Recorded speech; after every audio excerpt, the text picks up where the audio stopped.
നമുക്ക് ഒരു ഹറാമായ വീഡിയോ കാണണമെന്ന് മനസ്സിൽ തോന്നുന്നുണ്ടെങ്കിൽ,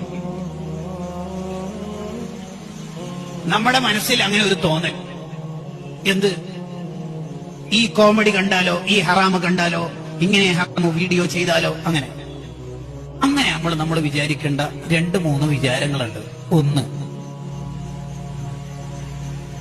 ഒന്നാമത്തെ വിചാരം, സൂറത്തുൽ ഫുർഖാൻ നമ്മളുമായി പങ്കുവെക്കുന്നു.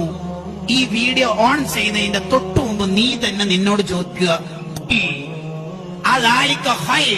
ഈ 10 മിനിറ്റത്തെ ഹറാമായ വീഡിയോ ആണോ, അവളോട് സംവദിക്കലാണോ ഖൈർ നല്ലത്? അല്ല. അടുത്ത ഓപ്ഷൻ, അം ജന്നത്തുൽ ഖുൽദി ലതി വഉദൽ മുത്തഖൂൻ, കോടാനുകോടി കാലം അനുഭവിക്കേണ്ട സ്വർഗമാണോ നല്ലത്? നീ ഒന്ന് പറഞ്ഞിട്ട് ഉത്തരം. 10 മിനിറ്റത്തെ ചെറിയ സുഖമാണോ നല്ലത്, കോടാനുകോടി കാലം അനുഭവിക്കേണ്ട സ്വർഗമാണോ നല്ലത്?